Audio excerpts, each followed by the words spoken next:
I'm just receiving a lot of psychic downloads and information over the past couple days and integrating a lot of things and working with a lot of energies. So I have a lot to ramble about before I get into a card reading today. I should probably become somebody who has a little bit more time to like put timestamps into videos to tell people like, if you don't want to listen to me talk about all the stuff that I tend to get off on tangents about, you can skip to the card reading, yada yada. But I had a revelation last night about my own process with this channel and just creatively in general, and kind of experimenting with different expressions of myself and levels of expression with myself. And I was seeing it as a garden, and there's a lot of really beautiful blooms and crops and vegetables and things that I'm working on, but then there's also, you know, weeds and dandelions and stuff, and those aren't parts of myself that they're not parts of myself that I don't love, because I've worked a lot on self-love. They're just things that it's like, you can still, you know, accept yourself and then want to kind of weed out different things that you don't need to do anymore in the name of pruning and self-growth and whatnot. So I'm going through that process with this channel a little bit and other things. So, I mean, why I'm saying that is like, thank you for your patience with me, I guess. I know I can talk about a lot of stuff, and it asks a lot of the viewers, right? Because I've recorded hours and hours and hours of content at this point, and they do kind of expect for a person to have followed along so that you can kind of understand like the journey and the amount of things I'm talking about. I don't know yet if this is going to be an issue. I put a little candle right here as far as it affecting this space, but it's such a tiny flame and there's not much heat up here. I can put my finger up here and leave it. So actually, I'm getting skeptical already. I don't want to deal with looking in the camera and being like, is it still not burning down? Best to just not. I've done some pretty stupid things with candles. Don't play with fire. All right, so the first message that I wanted to get into, it does start off, you know, a little bit personally. I work my way into some more collective stuff about the world and the energy shifts right now, and then I'll use that to get into my card pulls for the day. But as a disclaimer, if there's like sirens or helicopters or whatever going on outside, we have a shooting situation. There's a standoff going on with a shooter who was getting evicted, and so he has opened fire with the police. This is like a mile away from where I'm currently sitting right now, real time. I was gonna go to Target. I was gonna get some new neon Tetras at the fish store. Not gonna go over there though, for obvious reasons. I've sent some prayers over, so hopefully it'll resolve pretty soon. Unfortunate. He's like shot down drones and they're sending robots over, and don't know about it. So anyway, excuse the noise interruptions. Oh, before I get into any of that, I have to, and I'm gonna wear this. I wanted to show it before I put it on. So one of you who wrote me gave me something, and I am always, you know, happy and feeling blessed to accept gifts, but I did not expect this. This is like handmade, absolutely stunning. It's labradorite. Look, this was sent to me. The reason why I'm holding this object is because of having started this channel. I'm like deeply moved by that, and there was a message included, like, thank you, because you can, you know, hear me, see my face appreciating the object in real time, obviously. Corresponded back, but I'm like transfixed by it. I think it's going to be much more of an amulet than a necklace, because as I have said, very connected to my hands, because of like heart to hand channeling and the way that I can move my own energy, and being a maker and past life stuff, having just, I like to feel it. In fact, one of my gifts, if I touch somebody or something, I can, like if I were to shake hands with somebody, I'm laughing because I'm in a sales environment and people have different opinions about handshakes in sales. They say like, you shouldn't do it anymore. People don't like that. I like it because if I make contact with you, I mean, I like it for different reasons, obviously. I was taught as a child to have a firm handshake, not too firm, but like to avoid the dead fish. Like that was something that was instilled in me.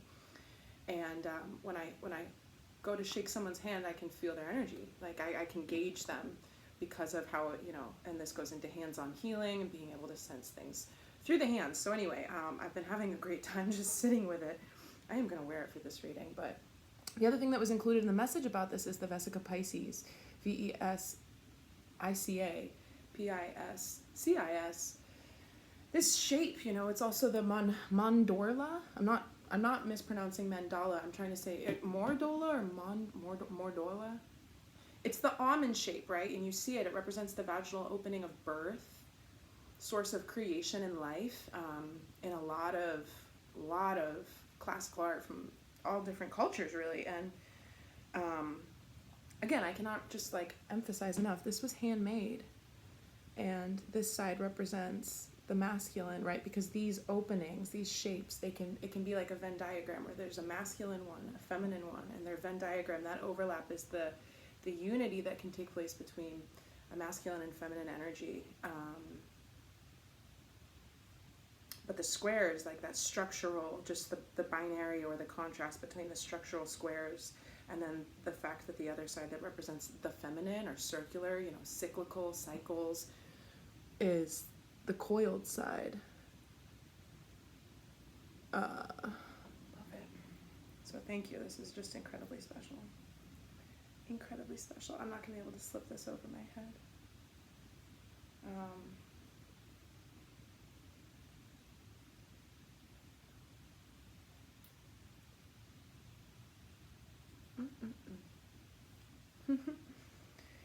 All right, so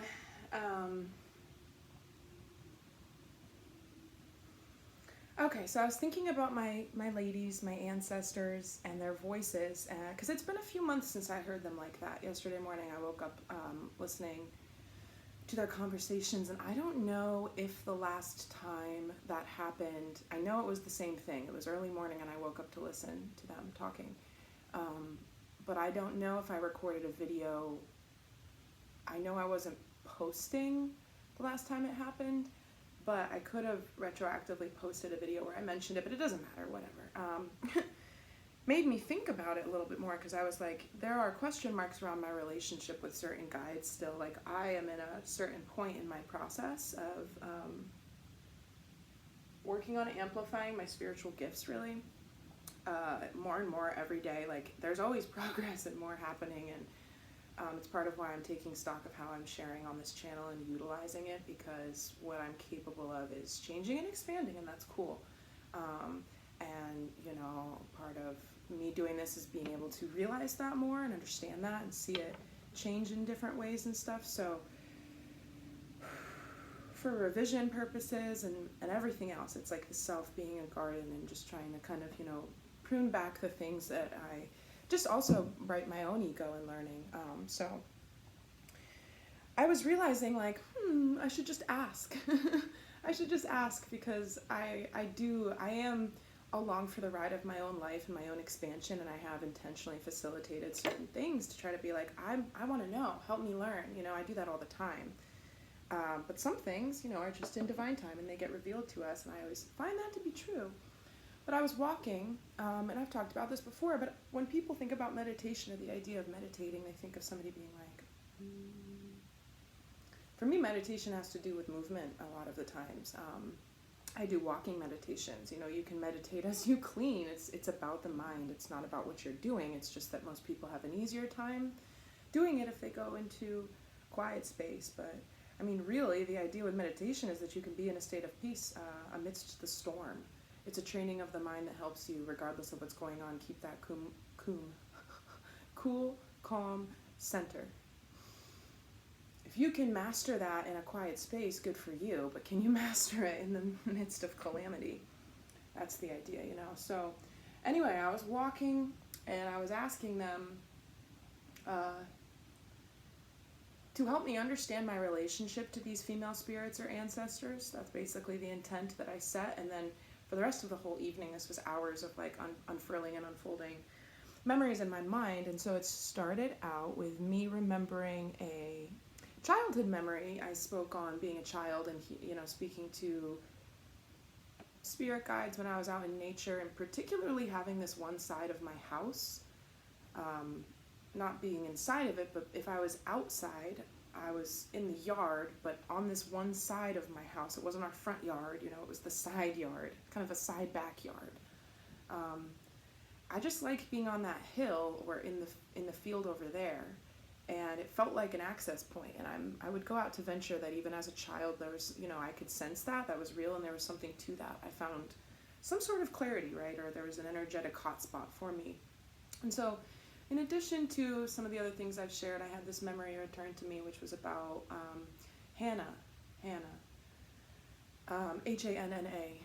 no H on the end. I heard, I was asking to talk to like an angel or somebody, and I opened up like a dialogue with her. She's a spirit who I've come to understand has been a sister to me, but also a daughter to me in past lives. And when she was a daughter to me, she died before me, which was tragic. But that's why we've continued, you know, a lot of the souls that we continue to move through space and time with, who are part of our soul family or soul tribe, as people call it, who move with us. Yeah, I mean, it's like you may have, with people that you travel multiple lifetimes with, you may have tragic or untimely endings and deaths so that you would, you know, come back together or find each other again and again. I mean, this extends to different kinds of relational bonds. Mother, daughter, sisters. And so I was remembering that, and then I was being told that there are three women really, who almost function as one energy. This is a little bit like hard to grasp for people who aren't as familiar with, you know, the quantum stuff and different dimensions, and it also goes into what I was saying, that I said I would put a pin in and come back to around ancestry, and how can be thought of as an energy, its own energy matrix, instead of like people die and go to heaven and then like, you know, your great grandma becomes like an angel. Like, it's kind of hard to like conceptualize of, conceive of. So I'm gonna try to put it into something else here. And that is something that I got a download about 2 weeks ago, you know. So these things, I put a pin in that. I never talked about it, but now I'm having a very real example of being able to use it and explain it. So there's something to that, you know. I learned to trust my own procrastination tendencies, because I'm like, I'll know when it's time. It'll come back if it needs to. That said, if I have said that I'm going to do something, record something, blah, blah, blah, you can always email me and be like, hey, you said you were going to do a grounding exercise. You never did it. Can you do that? Yes, the answer will be yes. Or the answer will be like, there will be a time for that, and I can sense that it's coming up soon, and I'll do it then. But anyway, on the other hand, I'm not some perfect, you know, creature, and I probably do forget and will forget things down the road. So I'm going to start my big old hourglass just so I can keep track of, I mean, obviously there's a timer. I'm filming off of my iPad today because I want to show some things on my phone potentially. But also, how funny is it? I was looking for my kyanite the other day, and it was the box that my phone was leaning up on to film. So I was looking everywhere, and it was literally just the thing that was there. But I wanted to just show you because I do have some of it. Comes in different shapes, but it has this, you know, it's slatey. It's got these little pieces like you find with sedimentary rock formations, right? So there's the igneous formation, which is volcanic rock. Sedimentary is when you get these layers and these streakings, because they speak to the minerals. Like it takes a lot of time for these rocks to get all these layers of minerals added up. See the? Oh, it's not really picking up in the light. But anyway, I have some, and I knew I did, and I found it. Just bonked myself in the face. Okay, so, all right, so, yeah, let me go back into what I was saying. If you've ever heard of Abraham Hicks, okay, it's Abraham Hicks, hugely popular spiritual series of publications and workshops and teachings. And Esther Hicks is the human woman. She's a widow. Her husband was Jerry Hicks, and he has passed on, and he joined a group of beings who refer to themselves as Abraham, who she channels. So she will go like on stage or write a book or something, but she will talk as the mouthpiece for these, you know, ascended beings that are trying to guide and help heal humanity. And a lot of people do criticize them, especially there was this one video that I was interested in listening to, because I was like, why are people so like out to get other people? I'm like, what's the criticism here? And I get it, but I wanted to know. And so he was talking about, and I've talked about this in a video before, so if you saw that one, I'm sorry, because I don't mean to go off on this, but trust me, I'll get back to all the stuff that I need to. It's just going to be a longer video today. This guy was saying like, oh, well, they take people's money and they talk about healing yourself and manifesting, but Jerry died of cancer, so if it's real, then why couldn't he have saved himself? I'm like,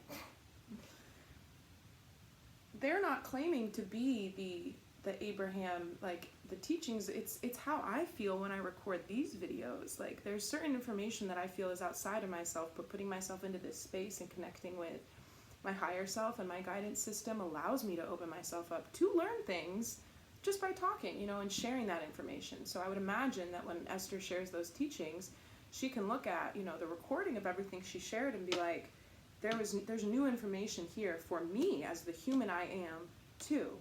But the reason why I bring them up is primarily because it's the idea that in the non-physical, because we do not require bodies, in a higher dimensional where energy's higher frequency, you can have a light body. You don't need to differentiate so much in that way, because there's an understanding of the self, or who the self was, if you were physically incarnated, but the beings can just kind of be an energy that is collectively able to transmit messages to humans, but they can kind of just glob together and become one, thing. And so I say that because these women, so there've been Hannah is also Anya. So I have different memories of relating to the same energy in different lifetimes. When she was my daughter, it was like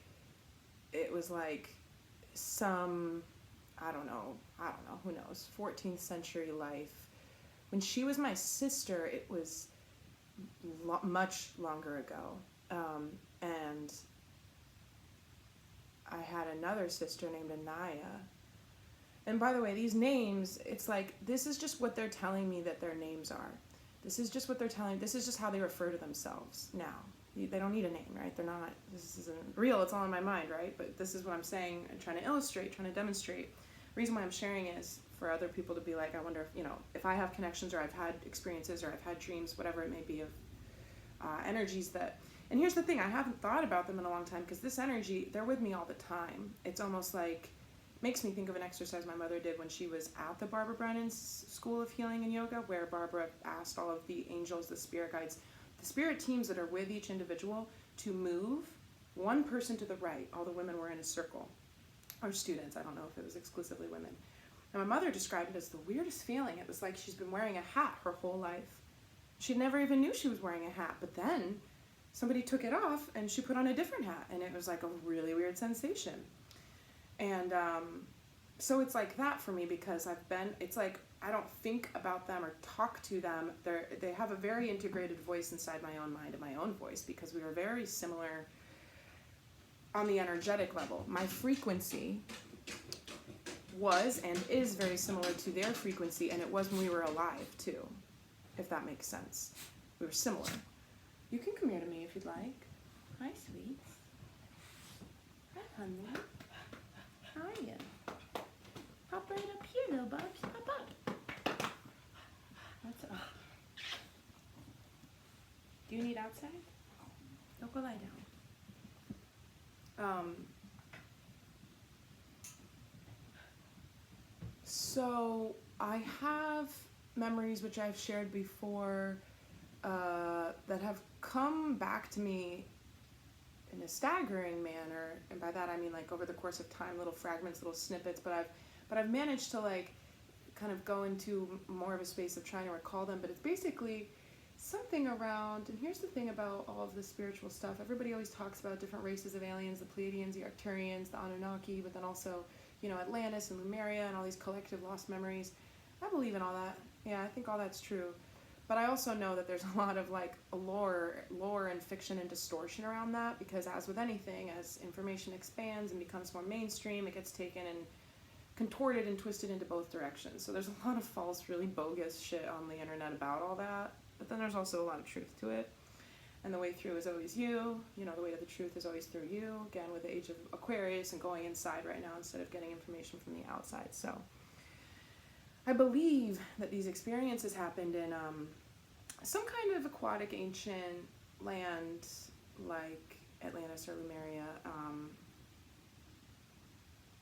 or Mu, like an ocean, some really ascended society that was very, very evolved when it comes to the natural technology of energy as it pertains to the earth, and maximizing frequencies and light, like being able to power a whole city with like renewable natural energy sources, but very high level systems that would appear to us as magic, right?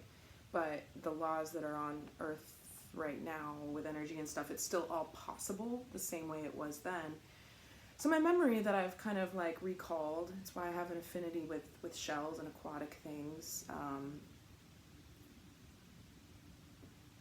It was this big shell that was like a light shell, and it was like, I see it on like an axis, kind of like the tilt of the earth, almost like I could spin it. Like if you know what a boat lift is, like on a dock, like you can let the boat into the water, it's like a crank.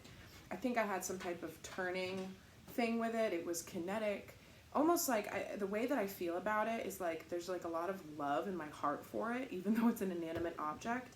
Like I would have love in my heart for a piece of art that I'm looking at that I find to be like just such a magnificent sculpture, something like untouchable.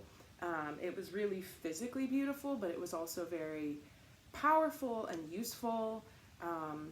And then I've also described it before, there's this energy, strong emotion around it, like the way that I feel towards my dog, like he's an extension of myself, like I'm so in love with that little animal.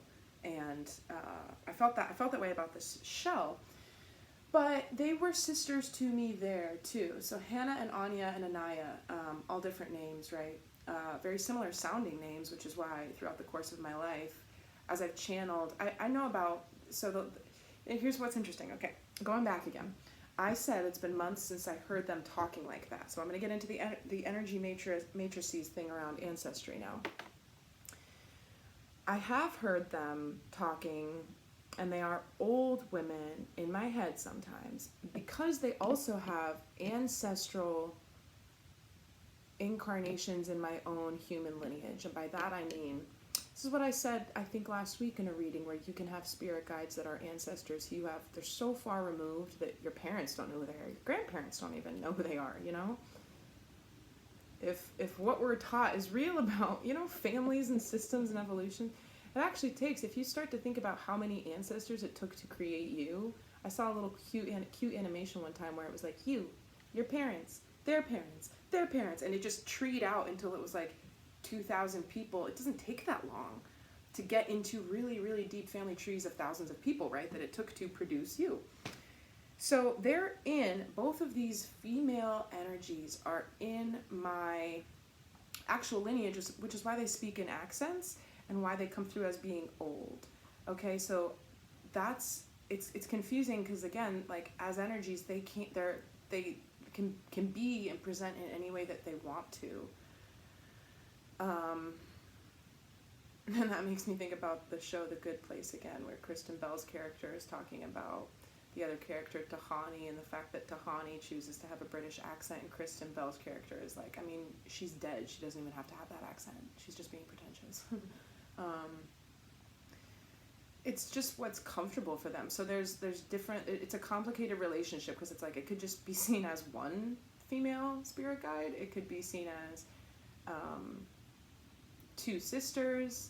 It could be seen as, you know, two sisters and a daughter, but the sister and the daughter is one energy. It's interesting.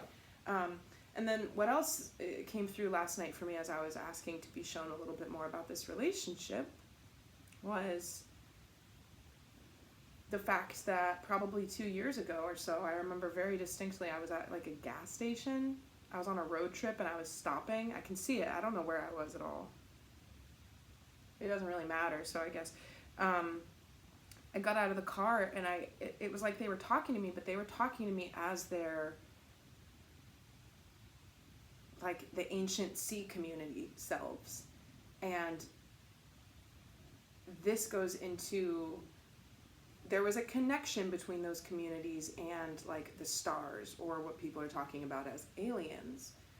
So then there's like this another incarnational memory or matrix with them where it's like we almost like Pleiadian. Pleiadian is the, if I had to use the words that people use to describe different alien groups, it would be a Pleiadian connection, which I've had for a long time, since childhood too. Connection to the Pleiadian constellation. So,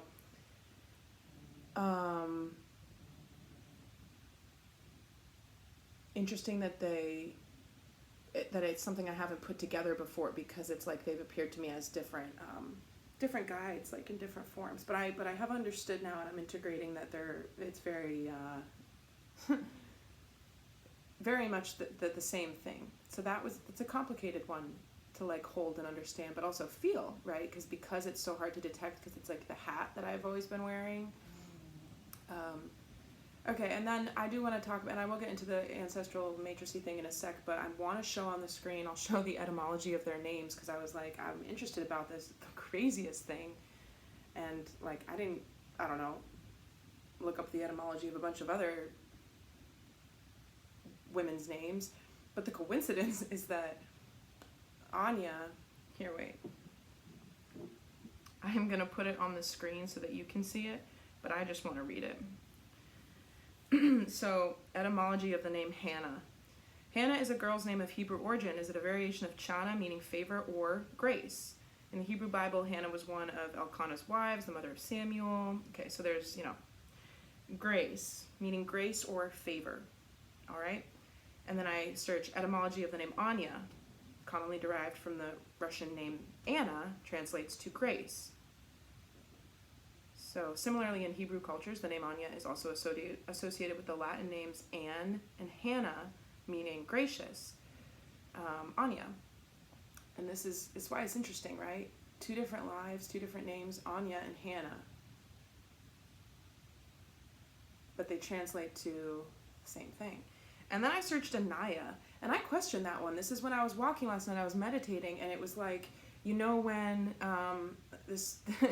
stupid, it only pertains to like iPhone users, I guess, this analogy, but like you can long press the send button before you send a text, and then the options pop up and you can send it with an effect, like if you want it to like I don't know, be sent with a bunch of balloons or a heart, you know what I mean? It's like iMessage effects that you get from doing long press on the send button and the menu pops up. There's one called invisible ink where you send the text message and it makes all the little letters be invisible like a dust, and like the person who gets the text is like waiting, because then it like fills in and you can finally read the message. So I was walking, and that's how it was in my brain, where I was like, I want to know the names. And then that's when Hannah came back, and I was like, oh yeah, I remember talking to you when I was a kid. And then I remember as I grew up, I had moments when I would see that name, Hannah. Again, I made a distinction around the fact that there's no H on the end of it, because there isn't. I remember being a kid and asking how to spell it, There isn't an H on the end. So if I ever saw that name without an H on the end, I'd be like, oh yeah. But it's been a while since I remembered that one, right? So that came back. It was as if I was confused about the quantity of like spirits. I was going back between like the sister, the daughter, the three, the two. It was confusing me. And so the names were buffering like that invisible ink, where they are similar. Anya, Hannah, and then Anaya.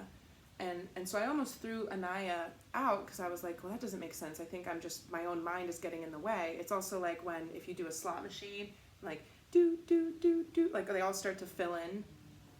It's like that. So I was trying to be patient with that process to actually let the information come through my mind, because you can get in the way of your own channeling. You can be like, is that what I heard? Is that what I heard? It's always about gut instinct, by the way. If you're working on being able to hear your intuition or messages or spirit guides, it's always about gut instincts. The less you question it and say like, no, I just thought that, the better you'll be at hearing it, the stronger it'll be, the more accurate your messages will be. So Anaya ended up being one that I was like, no, that is really what I heard, because I'm not familiar with that name, all right? But that's part of it, and she's the other one, the one that was not my daughter, a different energy, who's a sister. I looked it up too, etymology of the name Anaya. Anaya is a name of Arabic origin, is a variant of the name Anaya, which is just a different spelling, derived from the word Aniyat, which means gift from Allah. But then I scrolled down a little bit and I saw a different interpretation of the name. What does it say? Anaya is an Arabic and Russian girl's name meaning helper and grace. So that's why I said earlier before, it's like, do all girls' names mean grace? Did I not search enough? Weird coincidence to me though, because I was like, okay, yeah, I mean, there's like that's interesting, isn't it? And then Anaya Mariah. I realized that I don't know if I've ever said my name on this channel, which isn't true because when I got an email from one of you, you addressed me by my name. My name's Mariah. Nice to meet you.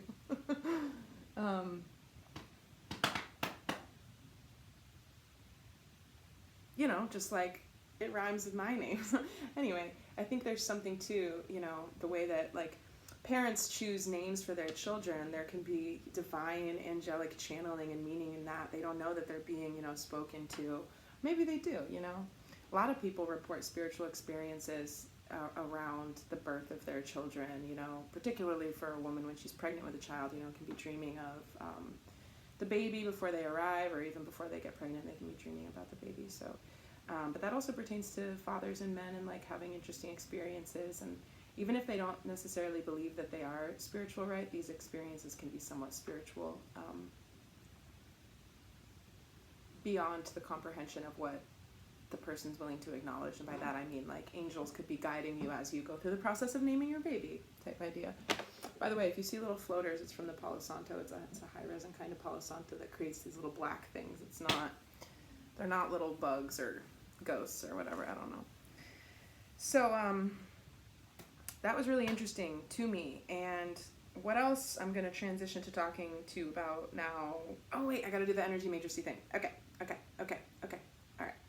So just the same way as all of the energy here and now, like a grid, right, can be thought of as this sea of, here, I'll put a picture on the screen. It was a post from Robert Edward Grant, who's like this academic podcaster guy who's smart and into ancient Egypt and good at expressing things that have to do with quantum entanglement and stuff. He posted this thing, and I'll put it on the screen. So it's just the structure of the universe, the web, the interconnectedness, ley lines on the globe, universal structures when you really, really zoom out, like the macroscopic, but also the microscopic synapses in the brain, the universal structures of nature and geometry and all these different things. All that energy in our known world and our seen world and the world that the realm that we have access to. This has been a human question forever. How big is our world, you know? I mean, we can go around the world and travel and stuff, but how far into space can we go, you know? And there's the moon. It's back in the news. I guess India put a spaceship on it or something. A little satellite rover. I think it'll be a few months before I end up talking about space in detail. I'm not ready to like breach that topic yet because it will be far too much of the mode that I get into where I'm like, oh, I shouldn't say that. Like, oh my gosh. That's one of the things I'm trying to stop doing and mature out of, right? I just have to see myself do it enough and then I'll be like, okay, all right. Unfortunately, that's how we have to learn sometimes. It can be it can be embarrassing. It can be very cringeworthy. Hey, I'm open to it. I'm a student of my own life and experiences here. But not to say I'm a total train wreck either, right? Ugh. I don't know. It's all about holding the liminal spaces. Oh, yeah, I have more to say on that because I was thinking about... No, I'll get to that in the Barbie biopic, won't I? Yes, I will. Okay, so just the way that energy forms a network and like a grid, we'll call it. So too does the energy that's outside of this physical world that we cannot see, which exists in the same place. This is why you can have guides that talk to you, but you can't see them, you know, and it seems to be like it's inside your head. It's because they're in a different plane of energy and consciousness, and if you're not open to that, you can't access it, then it's not real to you. But if you open your energy, if you're ascending in frequency, which means your literal, you know, your physical body, by doing that, you can have rapid remission in a bodily way, in a health way, around whatever. Like you're healing and changing the structure of your DNA when you do like energy expansion. I mean, it's generational healing, because if I were to change my body, heal my body, or my mind even, right, I'm increasing the likelihood or decreasing the likelihood of passing down certain things to my children. And so it is not that energy matrix of non-physical beings, and I'm not saying it's just us and them. No, there's layers and layers and layers. There's many of these matrices. This is why it's like multiverse, right? In existence. I'm also getting a visual that shows conical twisties like traffic cones, but then if you look from an aerial view, it's like a bullseye with target circles, or like the circles on the inside of a cut tree, like the trunk where you can count them like you did when you were a kid to be like, how old is it? It's this type of thing where we want to be able to navigate, we want to be able to look and see and understand how spatially things work, because we're in a spatial reality that makes sense to us. But you need to kind of see the existence of these different energy layers. It's very easy to see them as pieces of tissue paper, laid up, stacked together, but it doesn't work, because and now I'm getting a picture. I'll put it on the screen of the what's it called, the something or other flask. It's a physically improbable object that could never exist, because it has one of those almost M.C. Escher, those staircases, those hand-drawn illustrations. If you don't know the work of M.C. Escher, I'll put it on the screen here too. But these things this bottle, what's it called? I'm annoyed I can't think of it. All I can hear is Erlenmeyer flask, and that's not right. It's not that. That's a real object that it can exist, but it has a whatever. This multi-dimensional structure is something that we can't think about. We can only venture to represent it. So through that, thinking about ancestors or people in your family, anybody who's died on Earth, you don't really visualize them as being dead and gone. You see them as having transcended to a different part of existence. And this gets into, all sorts of conversations that are, somewhat religious around faith, or like what happens when we die, like a state change. Oh, now I'm seeing that Black Mirror episode where it's the one with John Hamm in it. I forget which episode that is. That one affected me deeply, but she's talking about, I don't want to talk about that. All right. So it's more so that they just move on to an energy matrix that isn't discernible with the average at this point on Earth right now. The common human ability of perception is not accessing that. Many, many people are, right, including myself, but it's not as common. It's not taught. In fact, it's actively being beaten down, saying like, like there's a reason why one of the most popular genre of movie is like all these action things, and like the Marvel, I have no interest in that whatsoever. I think it's so boring. And I'm sure if somebody dragged me over and I finally saw one of those movies, I'd be like, that was awesome. Like, I'm sure I'd like it. It's designed to be this, flashy pony show, but there's a reason why it's all, all of this stuff around the interdimensional, this and that. It's like, we will tell you, are you interested in that? Okay, we'll tell you what it is, except like, we'll continue to reinforce ideas around, distortions so that curry the public favor in one way or another, but that's just the conspiracy theorist in me talking. But anyway, I want to get on to Hawaii, okay? Because I believe that one of these ancient lands, like the geographical location of Hawaii today is a stargate, and I talked about that the other day. And I believe that I believe that that shell thing that I operated, I think it was over there in that part of the earth, but like in an ancient time. And I think that's where these women and I had this life as sisters and worked with the Pleiadians. Okay.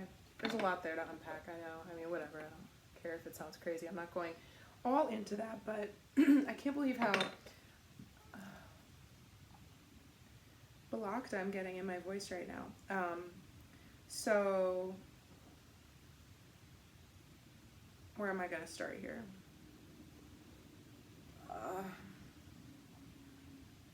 My phone's just like blowing up because of this active shooting situation in the city today, which was unfortunate. I said it before, I'll say it again. I know, I'm like, what am I going to do about it though, you know, right? I've sent some prayers over. It's disappointing how some people choose to be stern mother style. You're like, this person, I guess he's lined his house with cans of gasoline, which is weird because I was at the gas station the other day and I saw this man filling up canister after canister after canister of gasoline, and I was like, it's an interesting choice there, bud. Good luck with whatever. I don't know. I'm not here to judge, but now I'm like listening to these stories of some guy who has tons of gasoline. He's threatening to blow up the whole block. I don't know what's going on. All right, I'm sorry. I don't want to get distracted by all that. Yeah. So here's the thing. I said what I said about Peter Faust the other day, and like Hawaii, and when I went to find the clips of him to put into the videos where I was talking about him, I didn't know that he lived on Kauai with his wife, because I was born in Boston. I grew up in, well, I grew up in Vermont, but when I was 3, we moved to Vermont. Before that, I lived in the Belmont area where him and his wife reside now as practitioners. That's where he was when my family knew him, you know, over 20 years ago, and that's where he is now. So I just kind of figured that's where he's always been. So finding out that he lived on Kauai and a lot of his abduction experiences were from that time. Hopefully I'm right about that. I need to fact check myself. I did see that, right? And he is talking about different experiences that he's had on Kauai. Yeah. The memory that I shared about having missing time on Kauai before I went on that hike when I visited Hawaii to go hiking with my dad, like almost 10 years ago now, 9 years ago now. That missing time experience is one of those things, like, because my fear of aliens and my relationship to just kind of feeling like I was, like, you know, I had a bout of insomnia when I was 16. It was embarrassing, right? I've learned to kind of stow those things away, because as a 16-year-old girl who's at a boarding school program with, like, other girls, like, certain parts of my, like, I also have a protective mechanism around spinning things off into being, like, quirky little OCDs, just to be able to cope with it, because I don't want to,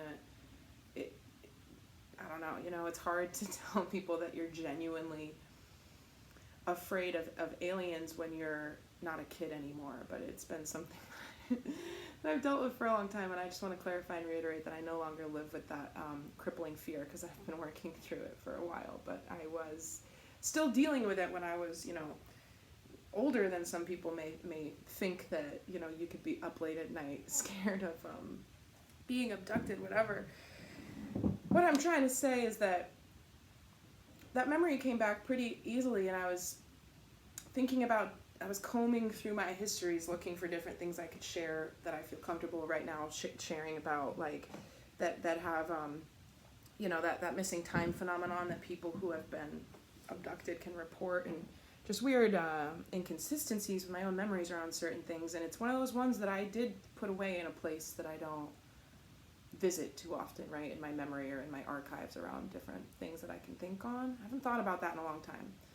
So after I, like, recorded that video where I was sitting at the picnic table by the lake, the past couple days, it's been like 4 days maybe since I recorded that, I've really been thinking about that, and it's been weighing on me because it's pretty uncanny. Also, obviously, Hawaii is in the news because of the fires on Maui, and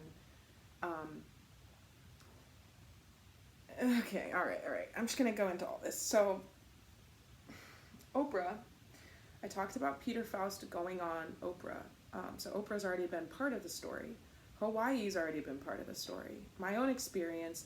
By the way, I'm coming to a point in my life where I think I'm going to get into doing some pretty involved hypnotic regressions to, I think I'm ready, to figure out what the deal is. And I don't know how, like sharing I'll be about that, because I'm sure it's going to be really intense around like potentially what I can recover under hypnotherapy. But I think it's time. That's why I've been processing that on a deeper level for the past couple days, because I'm like, there are certain things that I just haven't wanted to deal with, and I've learned to like cope, right? And I see and communicate with like star family and angels, but as far as anything else in my own history around like missing time experiences and stuff, I'm ready to seek more answers and stuff. And that it's intense, right? Because people don't get it, and that was the benefit of having a session where I got to talk with Peter 8 years ago, because, and now, like, see, that's crazy. I'm thinking about, I went to Hawaii around the time that like, subsequent bout of, like, really bad insomnia was hitting me, and then it's just weird, like, to make these connections. So that's all been sinking in for me in a new way that's led me to be like, I guess it's time. And you can tell that I'm, like, all shifty and, like, a little bit more uncomfortable talking about it, because there is, like, a lingering fear. It's a can of worms. That's what Peter Faust called it. Anyway, Oprah was already part of the story. Turns out Oprah owns about, I don't know, upwards of 1,000 acres on Maui. I don't know when she came into that land, but there's a lot of things, as with many things going on in the world right now, where the details don't sit right with me. And I used to be a lot more vocal about all those types of things, but I didn't like being called a conspiracy theorist, and I didn't like being told to just like be quiet and sit down. And so I stopped talking about all of it, but I do want to, when it seems appropriate to do so, share on the things that I'm thinking about as far as what's going on in the world right now, because I do think that other people will agree and see it. But like, all right, here's the thing. They're having trouble finding all these bodies, all these people, okay? Chemically, thinking about the table of elements and what it takes to melt metal, like the rims of the cars, but there's no bodies. But then in some of the footage, there's like charred dogs' bodies. There's a lot of inconsistencies with how the effects of whatever happened there have left evidence, including the amount of people who are missing, right? And people who are really gung-ho on the whole, like, human trafficking conspiracy shit. They say, like, I've heard all sorts of things floating around on the internet. They're saying that people went in and basically, like, evacuated and abducted all those people, and then, lit it up. And now it's like, well, all the people must have died. We don't know where any of them are. We have no bodies to recover. We can't identify any remains. Strange. I'm not sure if I'm on board with the whole, like, they took all the people, but actually, I kind of am, to be honest with you. I do think we're at that point. So anyway, I'm not trying to target Oprah in particular. I don't feel any one way about her, but it's more so about the fact that I see it as being aligned with, like,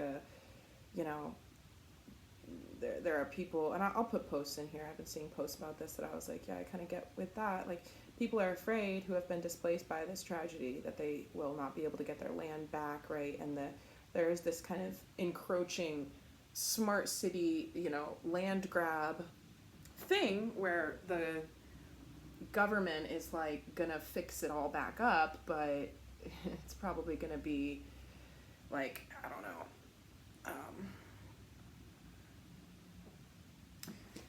I see it as a way to take over the Stargate. I do think that there's a lot of knowledge, I do think a lot of things that happen, and the way that they're transmitted and filtered down to the people of Earth, like big tragedy, oh no, something happened, we're doing this, we're on it, don't worry folks, the government's here to the rescue. Like, I think that it's all chess pieces on the board being moved to corner and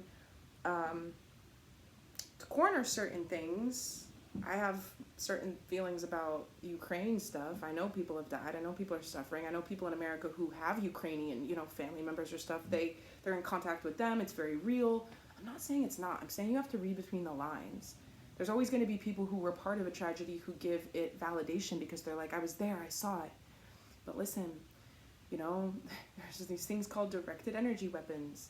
And I'm not saying all the wildfires in the world aren't real, but I'm saying if there are some that are, then why wouldn't there be more? It would be an opportune time to do some weird shit like that. And none of it sits well with me, and I find it bizarre that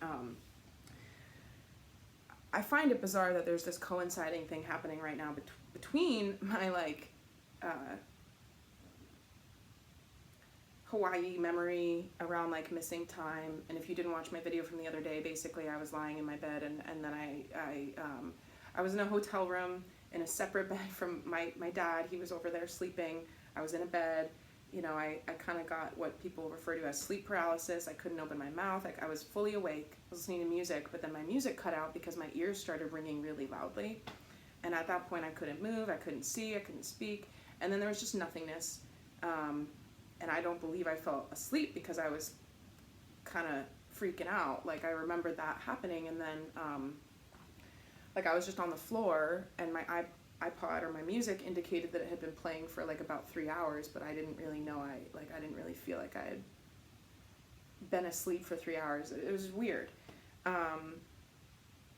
And then now, the other day, I'm finding out that Peter's experiences happen on Kauai, and there's the whole Stargate thing, and there's something to it, okay? So, continue to share as that sits in my spirit and shakes out evenly. I'll see what more I have to share on that, but I am gonna put the posts around it because then there's so directed energy weapons, right? DEW, dew. There's a special release of Mountain Dew that's Maui Blast. And okay, so if there was one person over here being what's your point? Do you think that are you in the camp of the deep state is New World Order and they're so evil that they're sitting back laughing, releasing Mountain Dew as a smack in the face, all hidden in plain sight? That's kind of one camp. I'm not really saying that. I'm almost more on the side of I think that there's almost something, and this brings into conversation a clip from the Barbie movie, which I'll touch on in just a minute, but I see it. I think that people don't really understand how integrated artificial intelligence is into the way that we're seeing certain things unfold by way of news and media and stuff. So it's almost like I don't know, entertain me, okay? Just suspend your disbelief. Pretend. It's almost like there's a Mountain Dew factory that just gets orders from the algorithm based on what would sell, and it just generated a bunch of Maui, do you know what I mean? The weird glitchy, it's not good or bad, it's just a robot churning, making, but then that's how you end up with all these really weird ass synchronicities that are kind of and people will be like, that's just a coincidence, you're looking way too hard for all that. But listen, I am simply trying to hold space for and look at all the different conversations that are happening around it and then extract some meaning from it. By the way, I'm about to, I don't know how soon in the future, but I'm going to be doing a series of teachings really around relearning how to decode the world around you through signs and symbols and signifiers, indexes, really how the visual world is built. There's a lot of high-level teachings around how our brains perceive meaning, and I want to talk about this because it's also going to shed some light on how people can be hardwired and programmed rather easily. So that's what's coming down the pike from me here on the floor. My tummy's starting to growl. What time is it? I need to have a feast. I'm going to eat a lot of food. I'm intuitively responding to my body. By the way, I know I'm getting off on some tangents here. I'll clear it up in a minute, okay? I said earlier, like, movement is meditation for me. Yeah, it totally is. I've taken a pretty long hiatus from doing my exercise of choice. Of course, I walk my dog and I spend time in nature, but my actual, to tone up my body exercise of choice is called Pure Barre. It's a form of exercise. It's a group workout class that I do. It's incredibly hard, but it's only 50 minutes long. So if I can get there, like, I don't have to go very often to be in very good shape. And it's not about, like, looking any type of way. I love feeling that strong. Like, there are certain things that just become really easy. It's good for my knees because my, you know, the vastus medialis and the thigh and all these things that are connected. If I haven't gone for a long time, which I haven't, I tried to start back up in the routine that I had going, but it just didn't take. So it's one of those things where I'm like, I got to be patient with myself. I'm not doing this for anybody or anything other than the way that I, you know, feel and trying to just stay strong and healthy and whatnot. But it's really, really, really, because it's so hard. I don't know. And you might be like, what does it require? Like, listen, this is not a casual workout. It targets kind of like women and Pilates moms, you know. But there are men who go. At 6 a.m. on Thursdays, there's like a couple men who go. They're like 60. I'm like, good for you guys. Now, you know, their form isn't like perfect, but they're getting something out of it. It's more catered to women's bodies because of natural, like, you know, alignments and like hips and flexibility. But it's no restriction. Anyway, they do classes sometimes that are like these bring on the men classes where you can, I don't know, invite a pal or a man. And I haven't done one in a while and I haven't gone. I don't go to those because they're a little distracting. I'm like, why are we doing this? Let's do it the normal way. That's offensive. I'm sorry. It's just not the most productive for me, that style. They're kind of funny because the guys really struggle, right? And the women are like crushing it. But because it's so hard, oh yeah, I was gonna say, like, you might ask what it includes. It's modeled off the ballet bar, so there's isometric movements that target, it's about the abs, the arms, the butt, the thighs. Each class kind of progresses through those different categories. So there'll be like plank series and like things where you're like, you know, in push-ups, doing push-ups, full body push-ups, not knee push-ups, and then you transition to being in a forearm plank, but then you have to push back up, and like it's rigorous and it's nonstop. It's 50 minutes long. But my point is, in order to get myself through that, I have to go into a very, and this is so crazy. I see it as me like preparing for like childbirth. Like, I go into a space of being like, I can get through this. It's hard, but I can hold the posture. I can stay in it. I can tolerate discomfort. I can tolerate, you know, because a lot of people are like, I don't want to sweat. I don't like how it feels to, I don't either. I don't, but I like how it feels to have done that for a sustained amount of, you know, it is this kind of spiritual endurance thing. I find it to be. I meditate deeply when I'm in those classes because, like, it's almost like, let it be done. This is so challenging.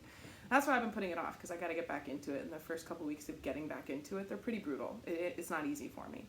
But then the gratification is like, it just gets easier and easier. And I start looking better and feeling better. By the way, I will always say, I don't think that I look bad if I've suffered with, trigger warning, I've suffered with eating disorders, and I'm healed. I've been healed for a while, but because of that, throughout my life, like, I'm healthy, totally healthy, but I've been like 30 pounds heavier than I am now, and like 35 pounds lighter than I am now. I've had some pretty extreme weight fluctuations throughout my life, and in an unhealthy way because of all these different, you know, phases that I've gone through. But how it's manifested on the other side for me, as somebody who loves my body and understands that I need to treat myself well, is that, like, I am gonna be like a little heavier sometimes or a little more in shape sometimes. It's unrealistic to always be one way, and that's okay. The only reason why I'm saying, like, I will get back to it is because of what I said a couple weeks ago, where I'm like, I feel it. I'm like itchy. Like, I need to move. I need to get back into that. So everything has its time, right? And your body will tell you when it's time and stuff. And mine's telling me it's time, but I've been procrastinating. So I'll get back to it. Going through a lot right now, / always, but tending to the things that I need to tend to. So that was a weird little, you know, slight conspiracy thing. But I just really want to, if anybody got anything out of, not the Pure Barre stuff, I'm going back to Hawaii now, if anybody were to get anything out of that, even if you don't agree with me and you're like, yikes, you know, you're kind of like on one, it's just a natural fire, like whatever, I don't know, think what you want to think about me and about what's going on in Hawaii, but at the same time, my prayer is that people can stop just like, it's almost like there's no alternative. People don't want to be so mistrustful because then like, well, what are we going to do then? Like, let's think about that. Again, it just comes back to cognitive dissonance and programming being so strong that people can't see around it, which is really challenging. People are like that who are really deep into conspiracy theories because then they're too committed to like one way. But then people who don't want to see any of this are like too locked into that. And I will always release, you know, beliefs to let in more. I'm ready to be shown and told and continue exploring like what. I don't want to cling to different ideas and things about what I think is happening so much because I want to, because everything's changing really quickly too. So I forgot one little idea with that. If anybody were to have gained anything from this video, I would hope that it would be that, like, my personal opinion is that we should all be scrutinizing the crap out of any information that hits the, like, here public, we've updated you, this is what's going on now. Just look at that. And look at, like, you know, when two things happen at the same time, you know? Okay, this goes back to what I was going to say about the Barbie movie, right? So, what's interesting about the Barbie movie, and I'm still going to do my Barbie biopic, don't worry. It's going to be very interesting. Even if you have no interest in Barbie, it's less so about the movie and more about culture and the world we find ourselves in today and how movies, you know, as an art form, a form of entertainment, are used to do certain things. They just are. Gosh, I mean, I could show you different, you know, declassified documents around, like, how they literally, like, put out statements saying, like, we have studied the way that, like, entertainment and flashing lights and stuff can be used to change the way that people think and recode brains and stuff. Like, it's totally all available and out there and very much happening and has been for decades and decades and decades. And here's the other thing that I wanted to say that fascinates me. When I talk about, like, you know, Oprah being a part of, like, the land grab thing, I don't feel any one way about her. I think a lot of people in the public eye who have been revered in the public eye are, like, our beloved celebrities. Of course, some suck and some are, you know, we think they're great and whatever, everybody in between. I think they're kind of poster children and stuff for different things. I think that they're kind of figureheads, and I think that they have, you know, scripts and contracts and allegiances and alliances, and a lot of the deeper roots to all of that is very, very concealed. And so someone may be like, so are you saying that Oprah is part of some land grab, like, she knows about the Stargate, so they're going to build who knows, a smart city that's like I don't know, where the billionaires live while the world is left to rot. I'm not accusing Oprah individually of anything, but I think it's really interesting when, like, for example, too, right, there's allegations around pedophilia for Tom Hanks, and people are like, I don't believe it, Tom Hanks would never, or, like, this is how men get with their athletes, right? Thinking of, like, rape allegations against Kobe Bryant, rest in peace. But, like, the men who love and have worshipped Kobe Bryant, they couldn't hear it. They were like, he wouldn't do that. It's very, very interesting what people will do to protect people that they've never met before.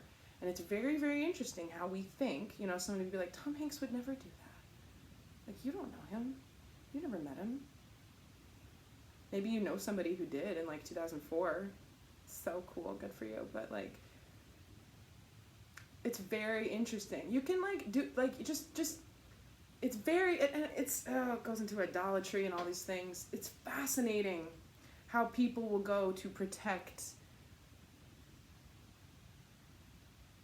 like, the reputations of celebrities and stuff. Like, I find the whole thing incredibly crafted.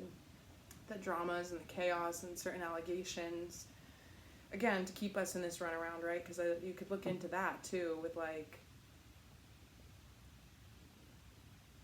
throwing a wrench into the public opinion around what's possible or what could be possible by building a character throughout casting a man like Tom Hanks in similar kinds of roles, so he gets this, like, American dad, hero, sweetheart persona, and then coming out and being like, but he also molests children or is involved in what, like some of the high level satanic ritual abuse, human trafficking theories, and all this different stuff. It's a lot to sort through. That's just interesting though, to me, how people, I'm like, okay, you're right. I didn't know he, like, yeah, you're right. He wouldn't do that. Like, I'm not going to say, we don't know these people. In fact, if there is any type of nefarious intent going on with any of the large pieces moving on the planet today, which there's lots of evidence that goes to show that there is, some things going on, without getting, like, specific at all, but if there is, then you can be sure that it's been happening and unwinding and being directed, for decades and decades and decades and decades. It's not like, yeah, I don't want to do this right now. Okay. So what's interesting about the Barbie movie is that they chose to use the actual company of who makes Barbie, Mattel. They chose to call the headquarters for the Barbie Corporation Mattel in the movie. What does that tell us? What they're showing us by doing that, that's a choice. They could have made it like Barbie Land Corporation or something, but they didn't. And what they're showing us by doing that, they're showing us. Wait, sorry, I got distracted by a notification. They're showing us that, or what one could assume is that this is the world that we know. Same. Mattel makes Barbie in my world. In the movie, it makes Barbie in that world. And Will Ferrell plays the top executive for Mattel. And it's like, round table, men in suits. And again, with the commentaries on masculinity.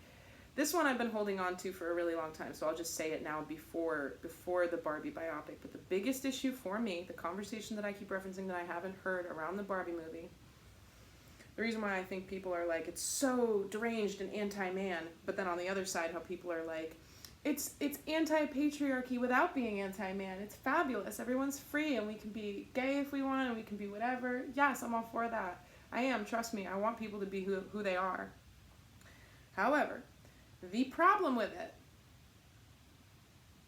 is that at the end, okay, Ryan Gosling's character, Ken, I couldn't remember the name Ken. He has this breakdown where he realizes that he doesn't have to be all macho and he's like this blubbering, like it's supposed to be this, like, he's being set free and he's finally getting it, and like the Kens get released from their own toxic masculinity, and they see it now, and like the women are happy. But the way that it's shown in the movie is like she's like there, like eye roll. If I was a man watching that, I wouldn't like that either. The women watching that, or I don't know, it doesn't have to do with gender. It has to do about energies, and it has to do with worldviews and leanings and opinions and all, politics and all this social stuff. Yeah, I tell you, Hot Pink Bomb, they really did it. They really did something with this movie. But I wouldn't like it. I would imagine being a man watching that and being like, I'm not that guy. I don't need to do that. I don't need to unlearn my toxic stuff and be like crying. Like, if you're not like digging into it, like, I think it's insulting to him. And she is not embodying like this evolved one who brought him to the light at all. She's being patronizing and demeaning the Barbie character by being like, okay, like, it's gonna be okay.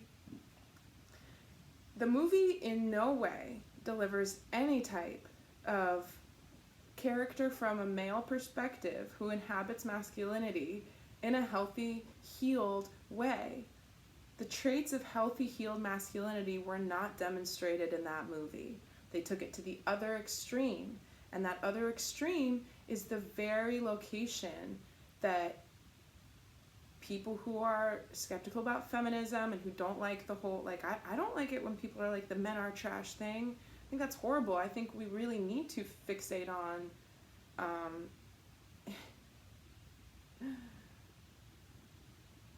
amplifying healthy. I went on a pretty big rant last night. It's not a video, it's a voice recording, but I don't know if I'm going to post it. If I do end up posting it, there is some stuff that's going to be redundant from that one to this one, but I was talking about how there's not a whole lot of positive male role models that the media likes to focus on. Fictional and non-fictional characters. It's more so like movies in America, here's men doing sex and violence. That's it. That's all the movies. Here's men doing violence. Aren't they cool? Or like, here's men who are superheroes. Like, again, with the action movies, I'm just like, okay. Seems like a big old waste of time. Why are we like children who are still like really entertained by like lasers and like things blowing up? I've never been like that, but anyway. Yeah, anyway, so I'll go into that more when I actually do the Barbie thing, but that's kind of like the little thing that I've been holding on to is like, how can somebody have not said that yet? If they have, I'm waiting to see the article. Email it to me. Why isn't anybody looking at it and being like, it's a joke? It's a joke. I get it. I wouldn't like the way that feels to watch if I was a man, and and then like the praise of the movie is like it totally sets things free, and then the criticism of it is like I can see it from both sides. I can, and I'm gonna detangle it more. It's why it's made such a big impact on me. But you can't, when something like that, again, just think about where the money's being put, you know? So much money was spent on doing that movie that very particular way. Probably took years to make, you know? There are reasons for that. People don't just... There's a reason why there's so much money in the entertainment industry, obviously, but... So Will Ferrell's character with the Mattel thing, there's this part where, because it's like this voodoo doll relationship, right, that they're getting at with these different realities, where the Barbies in Barbie Land, they're acted by real characters, but they're supposed to represent the dolls. So that in the real world, which the movie is showing us, this is your world, see? Same company, same stuff, same people, same attitudes around like, everything's shit, you know, that the daughter of America Ferrera's character is like really cynical, and she's like, I don't play with Barbies, and Margot Robbie's like, It's like this. Okay, so basically, there's a part in the movie where they say the Barbie factory is producing because of what happened in Barbie Land. No one told this to happen. It was an autonomic process because of the algorithm or whatever runs the production line for the Barbies. Whatever happened in Barbie Land, new model of Barbie was flying off the shelves, but it was like some weird Barbie. Ken's Casa Mojo Dojo House or whatever that thing is, right? Like, by nature of him and his psychology changing and him having visited the real world and taking back all this macho toxic masculinity, because he goes there and he's like, this world's ruled by men. Barbie Land was ruled by women. This is why it becomes this really like political thing where I'm like, I can't believe they did this. Because he brings that back to Barbie Land, again, it's talking about like this kind of 5D, 3D connection where things manifest in the physical 3D real world, because then by Ken doing that, it manifests in a real product that Mattel produces that then they're making money on in the real world, okay? So,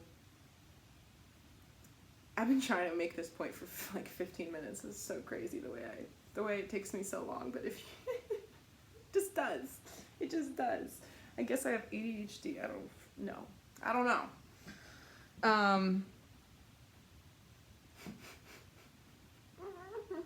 I need an oil. Oh, Lordy.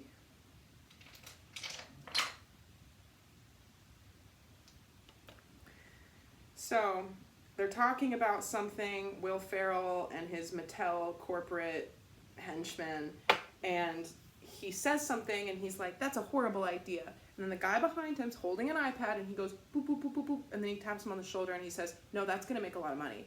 And then he's like, okay, never mind, send it. There's these little moments in this movie the way that they're setting it up to be like, this is, we could have made this a fictional world, but we're not. We're intentionally showing you that this is the real world, with the whole like congruency around the company name, right? Life imitates art, imitates life, imitates art. They're doing that. That's a really, really intentional thing. But these little moments, I was like, okay. So, and they do this in other movies too. I'm thinking about Spirited again with Ryan Reynolds and Will Ferrell again. The PR stuff, Ryan Reynolds' character in that movie is like a PR marketing guy or something, and his assistant is like, should we delay the release of the Twitter feud between Ed Sheeran and Billie Eilish? Like, people forget. They're like, we're told all the time that things are timed and scheduled and staged and faked, but then when it comes to the stuff that's happening right in front of you, you're like, but not with that. That's real. Like, that's a real, like, do you see why it's like oxymoronic and a little hard to navigate? So they're showing you that like all of the things that get designed and put out there, and like the big decisions around what's going to like be actually made and stuff. Number one, they're like alluding to this automatic machine process where if something gets realized in one realm, then it ends up in another one. But also the fact that all of these decisions around what gets put out, they have, because of the speed. You have to just watch every single detail of this movie. It's all about the subliminals. That's how programming is conveyed. Truly. The light, the colors. I'm going to go into all of it, I promise. The amount of speed that he does his little doop, doop, doop, doop, doop on the iPad, and then taps Will Ferrell and says, like, that's going to make money, right? These projections. Those are being assessed at inhumanly intelligent levels that consider everything. It's quantum computing. Okay, so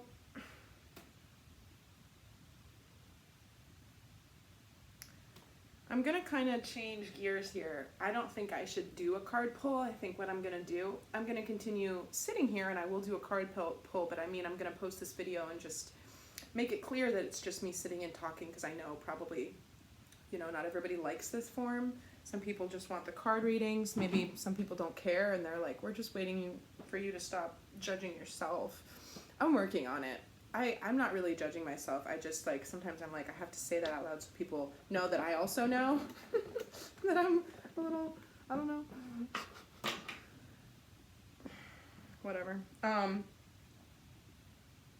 Yeah, I'll start a new video, but I want to go back to what I was talking about. I'm going to put in some posts that I saw earlier today about masculinity. I do want to, here's the other thing. I don't think I'm going to post that rant from last night, so I will say this too, because I was talking about it. I don't tend to look at my analytics from YouTube a whole lot, because I know what it would take to kind of dedicate and grow the channel, like in terms of using the algorithm to try to get exposure and do it the right way. Like, maybe you've noticed, but I just copy and paste the same text into the description box. Like, I have a lot going on in my life and I've dedicated hours to this. It's a passion project, obviously. I like doing it, and as I've said, it's important to me. It helps me ground myself. It's kind of something I'm always doing anyway, blah, blah, blah. But I'm not in a space where I can really do that yet. So I haven't really been spending time on, like, if it's, you know, YouTube provides you, when you have a YouTube channel, with just so much information about it. Like, it's kind of cool. I remember the last time I went on, I was like, oh, I've got viewers from the United Kingdom and from India. You know, even within like the 30 or something people that have chosen to subscribe to the channel. That was really cool to me. But the other day I went on and my viewership has, and I don't know if this was just the day that I checked it, or if it's been, who knows, you know. I didn't dig into it very much, although you can see like 7-day data, like this data, and it's all anonymous, it's all, you know, but it just gives you like demographics and shit. So for the purpose of understanding engagement around like how many people watched how many seconds of each video, it's just very detailed, and I'm like, I don't even want to know this. This isn't my business. But it is, it's right there. It's like, what I'm getting at is that my viewership migrated exclusively, like it kind of, I like did a double take. I was like, what? It's all men. or for the amount of videos that I watched, that I saw the data, it was all men. And I kind of love that, because I love men. Great times with men. You guys are the best. And I've also been, wronged and hurt by men, but I'm pretty optimistic about it. I know that they, everyone's got their baggage. I don't think people talk enough about how abusive and cruel women can be. Women are, everyone's got their advantages and disadvantages, and can be the victim and not. And I don't know. I care deeply and passionately about speaking on, not really patriarchy, but more so like understanding masculine energy and healed expressions of energy and stuff like that. So, I mean, if that's true and it's exclusively men watching me, I like that, because I do, I would hope to speak on like male interests, and again, like gender is whatever, it's all about energy, but particularly I think the world is hard right now for a lot of like heterosexual men who are good people, but when you think about, oh gosh, like just particularly in America, right? People will be like, the straight white man, enemy. It's like, ugh, gosh. And that's where you get the whole not all men thing, and then the other side comes back and they're like, that's, shut up, bro. The not, ugh. I don't want to go into it right now, but anyway, that struck me, that analytic.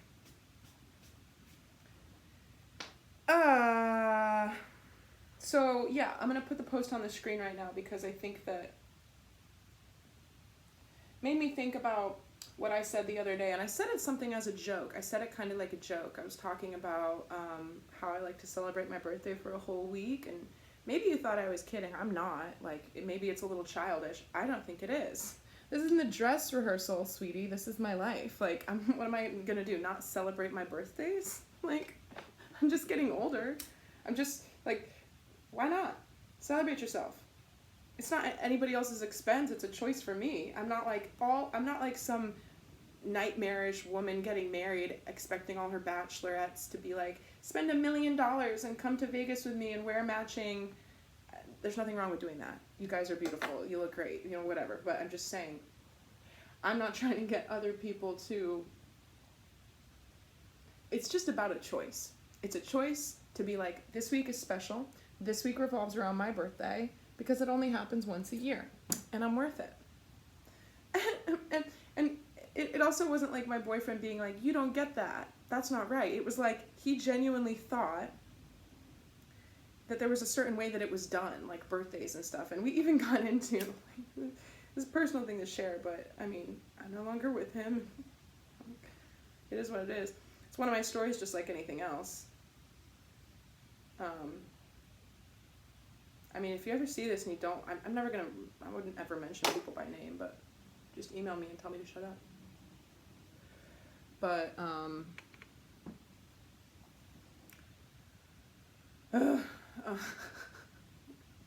pause.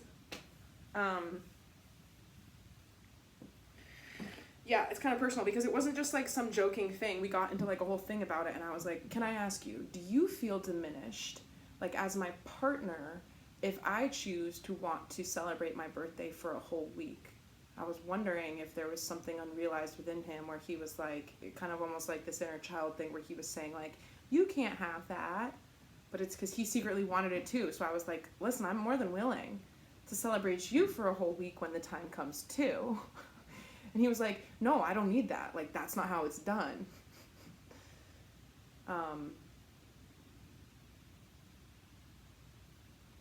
Yeah, I don't know. I find it interesting. I like celebrating other people. I have a hard time holding, I can't help myself around other people's birthdays. So just, there's something happening right now with unity consciousness. This goes a few different ways. It has to do with masculine and feminine energies, and therefore the expression of those polarities within individuals. And this is why you can have people who identify as gay or bisexual or non-binary, all these different things. You can. That's real. I don't think that's... I know, because I've been there. You know, I'm in it as well. And by that, I mean I'm doing a lot of healing on the inner polarities of my own, like the masculine side of myself and the feminine side of myself. We all have both energies in us, because it's less about... If anybody were to get weirded out or contentious around that idea, I would be like, it's nature, like calm down. I'm not saying, and I am talking to the hetero man, not necessarily white, it doesn't matter, you know, in that, because I have had a lot of really good debates with straight men about that, and they don't like to acknowledge that they have a feminine polarity because it's emasculating to them. It's like, oh my gosh, calm down. It just means that you know how to like receive and care for yourself and be a little bit more tender and loving. Like it doesn't negate the fact that you're a man. It's interesting. It goes back to what I'm thinking about with cognitive dissonance and what's happening in the world today, and how people are like, Oprah would never, like, don't say that about, it's like they can't like tolerate certain ideas. And I'm like, when did we all get so, everything's really extreme, and it's because there's high stakes. This is the world. This is life and death. But at the same time, please know, this is a disclaimer. If and when I choose to go into things that I see as being a little more like cynical or conspiracy-ish, or like real talk, I guess, or the closest that I'll ever come to it, I as far as like being totally transparent about certain world events, and I don't mean to say closest I'll ever get to it as in I'm not like, I just mean there are certain things that I would never talk about without knowing who watches, you know. I would only have certain conversations. This is obvious. This goes without saying. People know this. There's certain things that I would only say in a private conversation that's not being posted on the internet. So anyway, unity consciousness between ourselves, between different like realms and bleed throughs of different energies. It's a really beautiful thing. It's a really beautiful time. It's a little happening at different paces and different speeds in different ways. Like how I'm having a lot of different kinds of activations and reimaginings around, like, because of what I talked about again, where like if you change the way you see the world, it changes your whole history around, you know, how you see things from when you were younger. And this is the power of inner child healing again. Like it's very real to go back in and reimagine the way that something happened and be able to forgive and change even in your own mind, like this like perception of past events, because when you do that healing, it changes how you can go forth, you know, without it. I heard somebody say like, oh, what was it? Where did I get it? Like wrinkles are the soul getting baggy.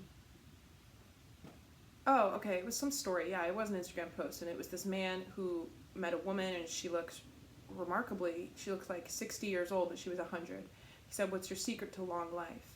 And she said, I forget the whole answer, but she was saying like, it is the soul that sags. You know, when the heart gets heavy, when the soul gets heavy, that's when the body starts to shut down. And it's true. It's true. I believe we're going to see a lot of different kinds of shifts around life expectancy, and also how long women remain like fertile, and how quickly babies walk and talk after birth. This is really real stuff and shit happening with evolution and people, but also in the other, you know, it's complicated, but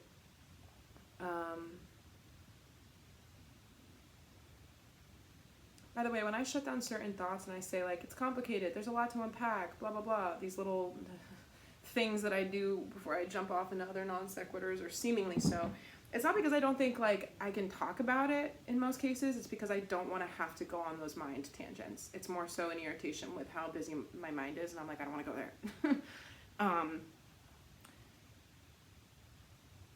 Please know, as a disclaimer, for getting into any of that real world can feel a little bit more bleak and hopeless to think about topics, that I will always try to offer light to counter it or stuff. Okay. I had to switch over to my phone because my iPad ran out of storage. I was saying, even if I go into like critic mode, I mean, I just want people to know that so much louder than any of the bad in the world is their good and is their hope and is their optimism. And it's like structural and scientific and real. I'm not just sprinkling sparkles on it. You know what I mean? It's not any type of bypassy, like, it's going to be okay. Like, I genuinely believe that. I'm pretty stoked about the future. And I'm here to help other people to try to get into that space too, so that we can like link up and be good people on earth and just do good things and, you know, have a good life and kind of overcome some of this weird shit that's going on. So I never want to shy away from the hard stuff or hard topics, but I don't ever want to, you know, make people, I don't know. It's not like I talked about doom and gloom, but it's all kind of connected. There's a lot of things I won't choose to touch on too, and there's always a purpose for that. Like, there's no need to shine the spotlight of attention on certain things. So anyway, I'm gonna do a card reading now. So thanks for listening. Did I forget anything? No, but I am getting a message around the whole ancestor matrix thing again. And I'm just going to reiterate it for some reason. I don't know who would want to hear a little bit more on that, but it's more so like there are different energy matrices that people who leave this earth become part of, depending on that soul's karma and growth and path. You know, we see our lives as being designed and having stories, right? If someone were to do a eulogy, they would be like, you know, he did this and then this and then this and then this, and or no, obituary. That's what I'm thinking. Either one. That is sort of also done in an interdimensional, you know, your soul's life and path throughout all the lives. There's more to it, you know. Who's to say who ends up where? There's more to, we all have different, you know, lessons in karma and things that we're resolving and going through. And, you know, again, what you do matters. And like I said, with my guides, like Anya and Anaya, I call her Anya more than I call her Hannah,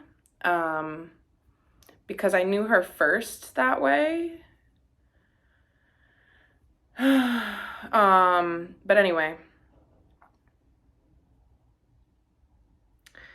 they chose not to reincarnate again, or maybe they didn't need to, right? Maybe they were in a position of wanting to just be in a non-physical space without having to come back to do this density experiment. Because the purpose, this is why people call Earth School, the purpose of coming here is to find your way back to unconditional love and connection, which is why I talked about unity consciousness, because that is the key to living on earth, because then you kind of like take your power back and you see how you fit into everything, and you have miraculous ability to access things that other people would consider to be, you know, a number of things. But more people that get on board with that, the more that like the people will be empowered, and the world will be a little bit less of a shit show. So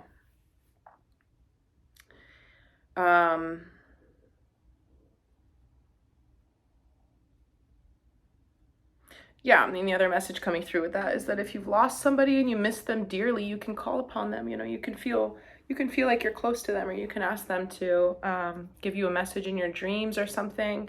It's all about the fact that that energy matrix is just existing in a different frequency, but it's not inaccessible to you. It's not inaccessible to you. And then the other thing with like what I was talking about with that bottle that is structurally not viable to be real is like, again, the time and space being an illusion. In some ways, like maybe my conscious mind is a pinpoint on the grid, on the graph, as Mariah now today in this world, in this time period, 2023. But like the reason why I can even think into other memories of incarnational soul memories, because of the fact that in the outside of this life, where we are born and we die, it's a whole object, right? I can have this thing. There is other points on the quilt of happening, of creation, of all energy in existence, expanding and creating life, this intelligent thing learning from itself and spewing out more life and existence and things. Simultaneity is more possible when you like go outside of the 3D understanding of the linear passage of time. I think structurally it is still like linear, but it can be transversed in a way that seems to go outside of what people think is possible. All right. I'm going to get into cards, but yeah, I needed to get all that off my chest.